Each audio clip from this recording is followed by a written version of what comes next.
सभी माँ के भक्तों को जय माता दी। पिछले वीडियो में मैंने आप लोगों को दुर्गा सप्तशती के चौथे अध्याय की कथा को बताया था। दुर्गा सप्तशती की कथा के इस सीरीज में आप लोगों को इस वीडियो में 5वें अध्याय की कथा में बताऊंगा। कथा को स्टार्ट करने से पहले आप लोगों से एक रिक्वेस्ट है, अगर आप लोगों को वीडियो अच्छा लगे तो वीडियो को लाइक करिए और अगर चैनल को सब्सक्राइब नहीं किया है तो चैनल को सब्सक्राइब कर लीजिए, क्योंकि ऐसे ही वीडियो आप लोगों को हमारे चैनल पर देखने और सुनने को मिलेगा। इस उत्तर चरित्र के रुद्र ऋषि है, महासरस्वती देवता है, अनुष्टुप छंद है, भीमा शक्ति है, भ्रामरी बीज है, सूर्य तत्व है और सामवेद स्वरूप है। महासरस्वती की प्रसन्नता के लिए उत्तर चरित्र के पाठ में इसका विनियोग किया जाता है। दुर्गा सप्तशती के 5वें अध्याय की कथा को आरंभ करते हैं। हाथ जोड़कर के माता जी का ध्यान करेंगे अपने घर परिवार के सुख शांति के लिए। जो अपने कर कमलों में घंटा, शूल, हल, शंख, मूसल, चक्र, धनुष और बाण धारण करती है, शरद ऋतु के शोभा संपन्न चंद्रमा के समान, जिनकी मनोहर कांति है, जो तीनों लोकों की आधारभूता और शुंभ आदि दैत्यों का नाश करने वाली है, तथा गौरी के शरीर से जिनका प्राकट्य हुआ है, उन महासरस्वती देवी का मैं निरंतर भजन करता हूँ। ऋषि कहते हैं, पूर्व काल में शुंभ और निशुंभ नामक असुरों ने अपने बल के घमंड में आकर शचीपति इंद्र के हाथ से तीनों लोकों का राज्य और यज्ञ भाग छीन लिए। वे ही दोनों सूर्य, चंद्रमा, कुबेर, यम और वरुण के अधिकार का उपयोग करने लगे। वायु और अग्नि का कार्य भी वे ही करने लगे। उन दोनों ने सब देवताओं को अपमानित तथा पराजित कर अधिकारहीन करके स्वर्ग से निकाल दिया।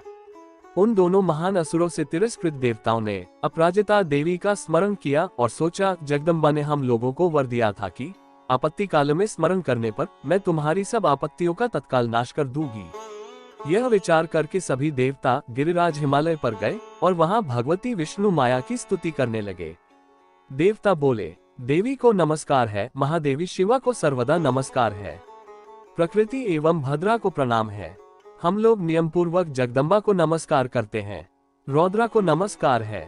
नित्या, गौरी एवं धात्री को बारंबार नमस्कार है। ज्योत्सनामयी, चंद्र रूपिणी एवं सुख स्वरूपा देवी को सतत प्रणाम है।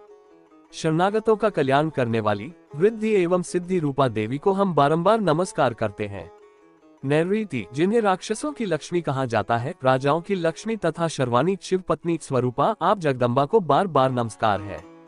दुर्गा, दुर्गपारा, दुर्गम संकट से पार उतारने वाली सारा, सबकी सारभूता, सर्वकारिणी, ख्याति, कृष्णा और धूम्रा देवी को सर्वदा नमस्कार है। अत्यंत सौम्य तथा अत्यंत रौद्र रूपा देवी को हम नमस्कार करते हैं, उन्हें हमारा बारंबार प्रणाम है।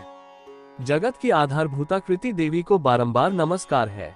जो देवी सब प्राणियों में विष्णु माया के नाम से कही जाती है, उनको नमस्कार, उनको नमस्कार, उनको बारंबार नमस्कार है। जो देवी सब प्राणियों में चेतना कहलाती है, उनको नमस्कार, उनको नमस्कार, उनको बारंबार नमस्कार है। जो देवी सब प्राणियों में बुद्धि रूप से स्थित है, उनको नमस्कार, उनको नमस्कार, उनको बारंबार नमस्कार है। जो देवी सब प्राणियों में निद्रा रूप से स्थित है, उनको नमस्कार, उनको नमस्कार, उनको बारंबार नमस्कार है। जो देवी सब प्राणियों में क्षुधा रूप से स्थित है, उनको नमस्कार, उनको नमस्कार, उनको बारंबार नमस्कार है। जो देवी सब प्राणियों में छाया रूप से स्थित हैं, उनको नमस्कार, उनको नमस्कार, उनको बारंबार नमस्कार है। जो देवी सब प्राणियों में शक्ति रूप से स्थित हैं, उनको नमस्कार, उनको नमस्कार, उनको बारंबार नमस्कार है। जो देवी सब प्राणियों में तृष्णा रूप से स्थित है, उनको नमस्कार, उनको नमस्कार, उनको बारंबार नमस्कार है। जो देवी सब प्राणियों में क्षमा रूप से स्थित है, उनको नमस्कार, उनको नमस्कार, उनको बारंबार नमस्कार है। जो देवी सब प्राणियों में जाति रूप से स्थित है, उनको नमस्कार, उनको नमस्कार, उनको बारंबार नमस्कार है। जो देवी सब प्राणियों में लज्जा रूप से स्थित है, उनको नमस्कार, उनको नमस्कार, उनको बारंबार नमस्कार है। जो देवी सब प्राणियों में शांति रूप से स्थित है, उनको नमस्कार, उनको नमस्कार, उनको बारंबार नमस्कार है। जो देवी सब प्राणियों में श्रद्धा रूप से स्थित है, उनको नमस्कार, उनको नमस्कार, उनको बारंबार नमस्कार है। जो देवी सब प्राणियों में कांति रूप से स्थित है, उनको नमस्कार, उनको नमस्कार, उनको बारंबार नमस्कार है। जो देवी सब प्राणियों में लक्ष्मी रूप से स्थित है, उनको नमस्कार, उनको नमस्कार, उनको बारंबार नमस्कार है।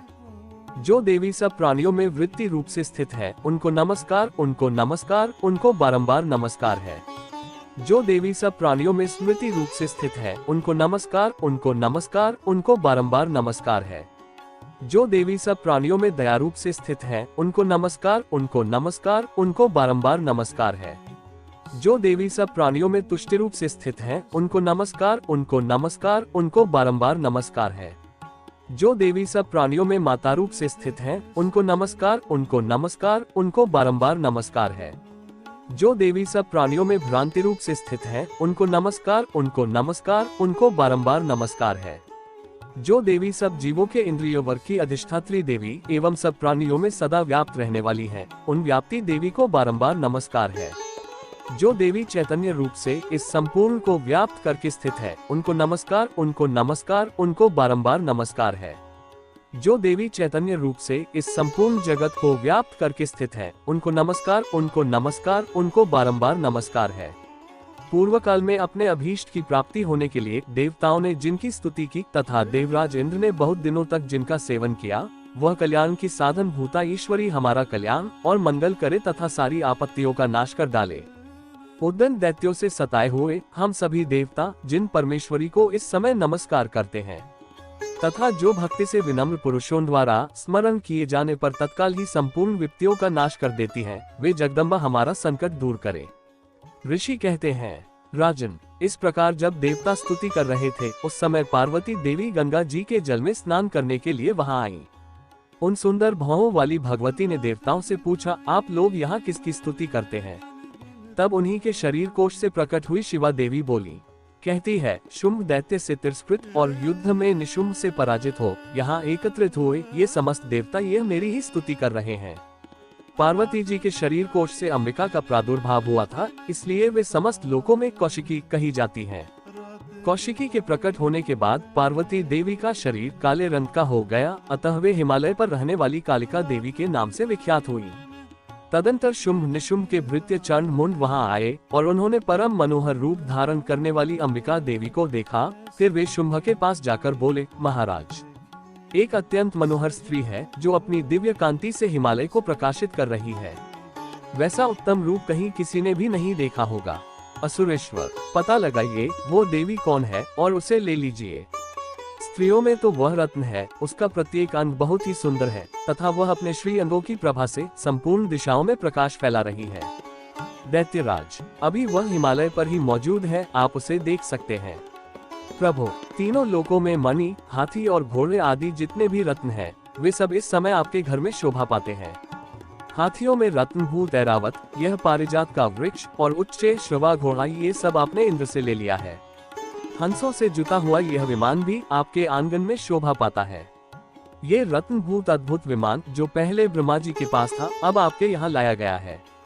यह महापद नामक निधि आप कुबेर से छीन लाए हैं। समुद्र ने भी आपको किंजलकिनी नाम की माला भेंट की है, जो केसरों से सुशोभित है और जिसके कमल कभी कुम्हलाते नहीं है। सुवर्ण की वर्षा करने वाला वरुण का छत्र भी आपके घर में शोभा पाता है तथा ये श्रेष्ठ रथ जो पहले प्रजापति के अधिकार में था, अब आपके पास मौजूद है। दैत्येश्वर, मृत्यु की उत्क्रांतिदा नाम वाली शक्ति भी आपने छीन ली है तथा वरुण का पाश और समुद्र में होने वाले सब प्रकार के रत्न आपके भाई निशुंभ के अधिकार में हैं। अग्नि ने भी स्वतः शुद्ध किए हुए 2 वस्त्र आपकी सेवा में अर्पित किए हैं। दैत्यराज, इस प्रकार सभी रत्न आपने एकत्र कर लिए हैं। फिर जो ये स्त्रियों में रत्न रूप कल्याणमयी देवी है, इसे आप क्यों नहीं अपने अधिकार में कर लेते? ऋषि कहते हैं, चंड मुंड का ये वचन सुनकर शुंभ ने महादैत्य सुग्रीव को दूत बनाकर देवी के पास भेजा और कहा, तुम मेरी आज्ञा से उसके सामने ये सब बातें कहना और ऐसा उपाय करना जिससे प्रसन्न होकर वह शीघ्र ही यहाँ आ जाए। वह दूत पर्वत के अत्यंत रमणीय प्रदेश में जहाँ देवी मौजूद थी वहाँ गया और मधुर वाणी में कोमल वचन बोला। दूत बोला, देवी, दैत्यराज शुंभ इस समय तीनों लोकों के परमेश्वर हैं। मैं उन्हीं का भेजा हुआ दूत हूँ और यहाँ तुम्हारे ही पास आया हूँ। उनकी आज्ञा सदा सब देवता एक स्वर से मानते हैं, कोई उसका उल्लंघन नहीं कर सकता। वे संपूर्ण देवताओं को परास्त कर चुके हैं। उन्होंने तुम्हारे लिए जो संदेश दिया है उसे सुनो।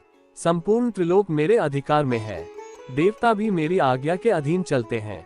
संपूर्ण यज्ञों के भागों को मैं ही पृथक पृथक भोगता हूँ। तीनों लोकों में जितने श्रेष्ठ रत्न हैं, वे सब मेरे अधिकार में हैं। देवराज इंद्र का वाहन ऐरावत जो हाथियों में रत्न के समान है, मैंने छीन लिया है। क्षीर सागर का मंथन करने से जो अश्वरत्न उच्च श्रवा प्रकट हुआ था, उसे देवताओं ने मेरे पैरों पर पड़कर समर्पित किया है। सुंदरी, उनके सिवा और भी जितने रत्नभूत पदार्थ देवताओं, गंधर्वों और नागों के पास थे, वे सब मेरे ही पास आ गए हैं देवी। हम लोग तुम्हें संसार की स्त्रियों में रत्न मानते हैं, अतः तुम हमारे पास आ जाओ, क्योंकि रत्नों का उपभोग करने वाले हम ही हैं। चंचल कटाक्षों वाली सुंदरी, तुम मेरी या मेरे भाई महापराक्रमी निशुम्भ की सेवा में आ जाओ, क्योंकि तुम रत्न स्वरूपा हो। मेरा वरण करने से तुम्हें तुलना रहित महान ऐश्वर्य की प्राप्ति होगी। अपनी बुद्धि से यह विचार कर तुम मेरी पत्नी बन जाओ। ऋषि कहते हैं, दूत के यो कहने पर कल्याणमयी भगवती दुर्गा देवी, जो इस जगत को धारण करती है, मन ही मन गंभीर भाव से मुस्कुराए और इस प्रकार बोली। देवी ने कहा, दूत, तुमने सत्य कहा है, इसमें तनिक भी मिथ्या नहीं है। शुंभ तीनों लोकों का स्वामी है और निशुंभ भी उसी के समान पराक्रमी है, किंतु इस विषय में मैंने जो प्रतिज्ञा कर ली है, उसे मिथ्या कैसे करूं? मैंने अपनी अल्प बुद्धि के कारण पहले से जो प्रतिज्ञा कर रखी है, उसे सुनो।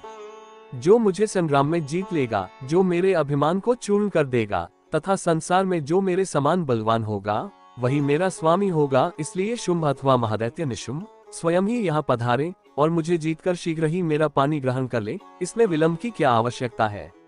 दूत बोला, देवी तुम घमंड में भरी हो, मेरे सामने ऐसी बातें न करो।